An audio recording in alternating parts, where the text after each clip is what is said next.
चाणक्य के अनुसार यदि आप चाहते हैं कि वे लोग भी आपसे बातें करने के लिए उत्सुक हों जो पहले आपको महत्व नहीं देते या आपके प्रति उदासीन रहते हैं, तो आपको कुछ विशेष गुणों को अपने व्यवहार में अपनाना होगा। ये 5 महत्वपूर्ण काम हैं जिन्हें करके आप अपनी प्रतिष्ठा और प्रभाव को बढ़ा सकते हैं और लोग स्वतः ही आपकी ओर आकर्षित होंगे।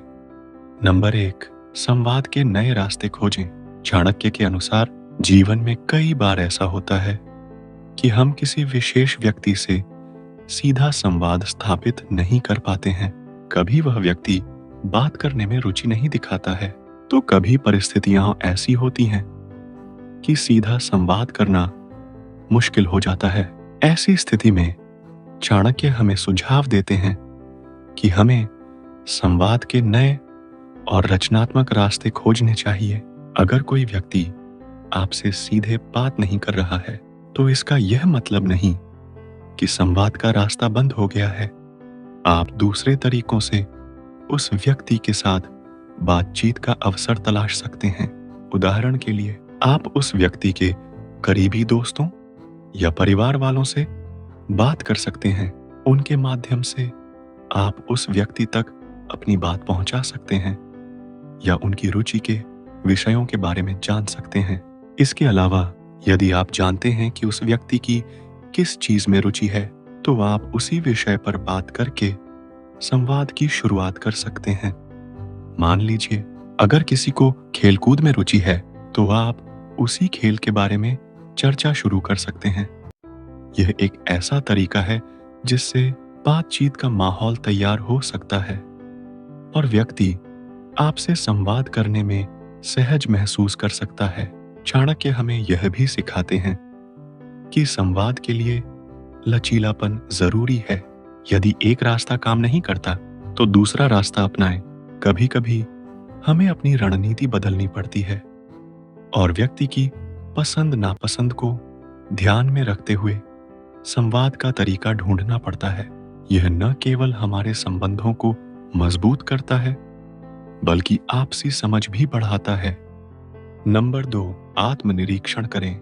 चाणक्य के अनुसार यदि कोई व्यक्ति आपसे बात नहीं कर रहा है या आपके प्रति उदासीन है, तो सबसे पहले आपको आत्मनिरीक्षण करना चाहिए। आत्मनिरीक्षण का मतलब है कि आप खुद से यह सवाल करें कि कहीं आपके व्यवहार, बोलचाल या किसी कार्य के कारण तो उस व्यक्ति ने आपसे दूरी नहीं बना ली है। कई बार ऐसा होता है कि हम अनजाने में कुछ ऐसा कह या कर देते हैं जिससे सामने वाला व्यक्ति आहत हो सकता है। यह जरूरी नहीं है कि आप जानबूझकर ऐसा करें, लेकिन फिर भी अगर आपकी किसी बात या व्यवहार से किसी का दिल दुखा हो, तो उसे महसूस करना और सुधार करना आपका कर्तव्य बनता है। आत्मनिरीक्षण करने का सबसे अच्छा तरीका है कि आप ईमानदारी से खुद से पूछें, क्या मैंने कुछ ऐसा किया है जिससे उस व्यक्ति को बुरा लगा हो? अगर आपको लगता है कि आपसे कोई गलती हुई है, तो उस गलती को स्वीकार करना और उसे सुधारने की कोशिश करना ही सही रास्ता है। चाणक्य की शिक्षाओं के अनुसार यदि आपको महसूस होता है कि आपकी किसी गलती के कारण संबंध खराब हो गए हैं, तो आपको उस व्यक्ति से माफी मांगने में संकोच नहीं करना चाहिए। माफी मांगने से न केवल आपकी गलती सुधरती है, बल्कि यह आपके संबंधों को मजबूत बनाने में भी मदद करती है। कभी कभी हम अपनी गलती को नजरअंदाज कर देते हैं या उसे स्वीकार करने से कतराते हैं, जिससे स्थिति और बिगड़ जाती है। लेकिन चाणक्य सिखाते हैं कि यदि आप ईमानदारी से अपनी गलती को स्वीकार करते हैं और माफी मांगते हैं, तो इससे आपका सम्मान और बढ़ता है। इससे सामने वाला व्यक्ति यह समझता है कि आप अपनी गलतियों को सुधारने के लिए तत्पर हैं और यह आपके रिश्तों में विश्वास और सकारात्मकता लाता है। चाणक्य की इस सलाह को ध्यान में रखते हुए हमें हमेशा आत्मनिरीक्षण करते रहना चाहिए। जब भी हमें लगे कि हमारे कारण कोई व्यक्ति हमसे दूर हो रहा है या बात नहीं कर रहा है, तो हमें अपनी गलतियों को समझने और उन्हें सुधारने की कोशिश करनी चाहिए। इस तरह से हम न केवल अपने रिश्तों को बचा सकते हैं, बल्कि उन्हें और भी मजबूत बना सकते हैं। नंबर 3, सकारात्मकता बनाए रखें। चाणक्य के अनुसार जीवन में सकारात्मकता बनाए रखना बहुत जरूरी है। सकारात्मक सोच और दृष्टिकोण से हम किसी भी कठिन परिस्थिति का आसानी से सामना कर सकते हैं। यदि कोई व्यक्ति आपसे बात नहीं करता है या आपके साथ ठीक से व्यवहार नहीं करता, तो इसे व्यक्तिगत रूप से नहीं लेना चाहिए। अक्सर लोग अपने कारणों से चुप रहते हैं या दूरी बनाए रखते हैं, और इसमें आपकी कोई गलती नहीं होती। ऐसे समय में नकारात्मक सोच के बजाय धैर्य और सकारात्मकता को अपनाना चाहिए। जब हम सकारात्मक रहते हैं तो हम अपने मन और व्यवहार में शांति बनाए रखते हैं। यह सकारात्मकता हमें खुद पर और अपनी क्षमताओं पर भरोसा बनाए रखने में मदद करती है। यदि आप किसी व्यक्ति के व्यवहार से आहत महसूस करते हैं, तो यह जरूरी है कि आप उसकी भावनाओं और स्थिति को समझने का प्रयास करें। हो सकता है कि वह व्यक्ति किसी निजी समस्या से गुजर रहा हो या उसे समय की जरूरत हो।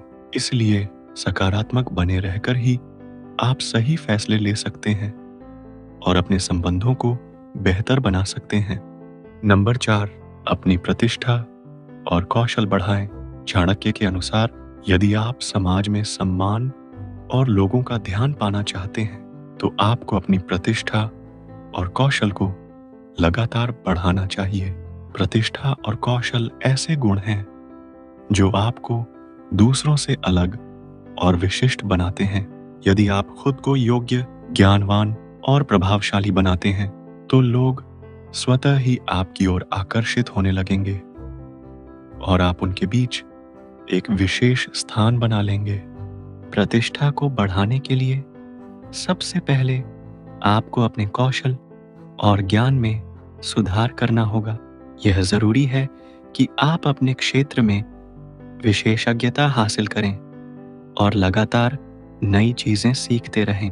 जब आप अपने काम में निपुण और कुशल हो जाते हैं, तो लोग आपके ज्ञान और योग्यता की सराहना करने लगते हैं। इससे आपकी प्रतिष्ठा समाज में बढ़ती है और लोग आपकी राय और विचारों को महत्व देने लगते हैं। प्रतिष्ठा और कौशल का सीधा संबंध आपके आत्मविश्वास से भी होता है। जब आप किसी काम में कुशल होते हैं और अपने ज्ञान पर विश्वास रखते हैं, तो आपका आत्मविश्वास बढ़ता है।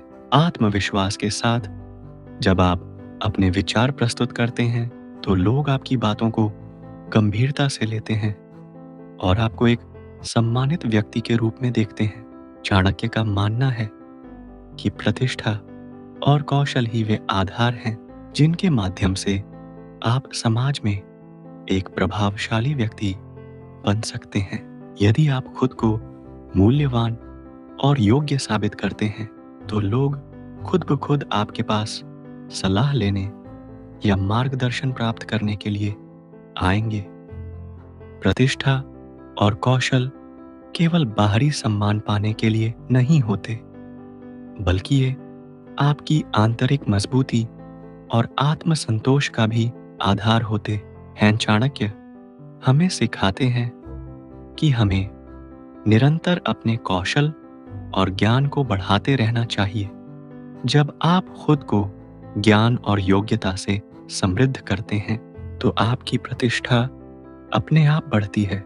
इस प्रतिष्ठा के कारण चाहे आप किसी भी क्षेत्र में हो, लोग आपके साथ जुड़ने और आपकी सलाह लेने के लिए प्रेरित होंगे। यह जीवन का एक महत्वपूर्ण सिद्धांत कि आपकी योग्यता ही आपके रिश्तों, काम और समाज में आपकी स्थिति को मजबूत करती है। नंबर 5, धैर्य बनाए रखें। चाणक्य के अनुसार धैर्य जीवन का सबसे महत्वपूर्ण गुण है। जब हम धैर्य रखते हैं, तो हम किसी भी परिस्थिति का सामना शांति और समझदारी से कर सकते हैं।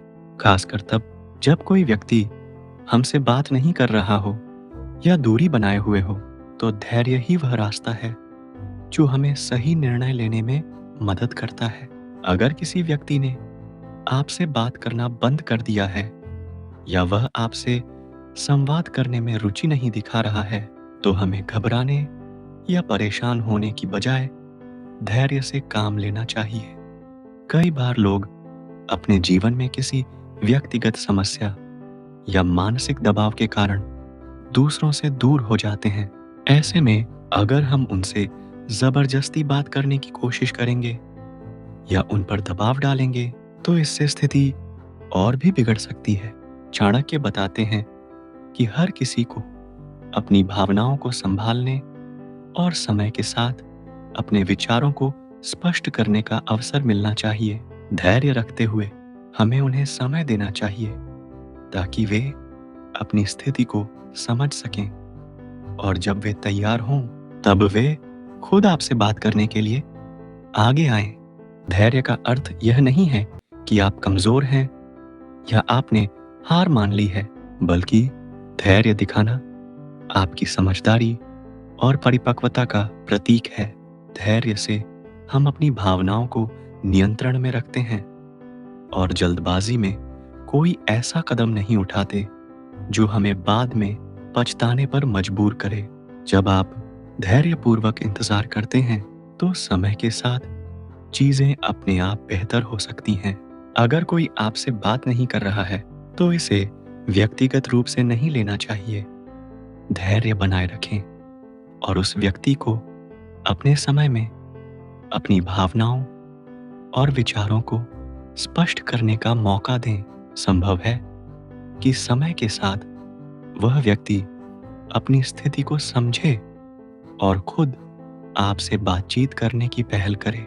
धैर्य रखने से आप अपने रिश्तों को बेहतर बना सकते हैं और किसी भी कठिनाई का सामना शांतिपूर्ण तरीके से कर सकते हैं। इन सभी उपायों को अपनाकर आप उस व्यक्ति के साथ अपने संबंधों को सुधार सकते हैं और संवाद स्थापित करने का प्रयास कर सकते हैं।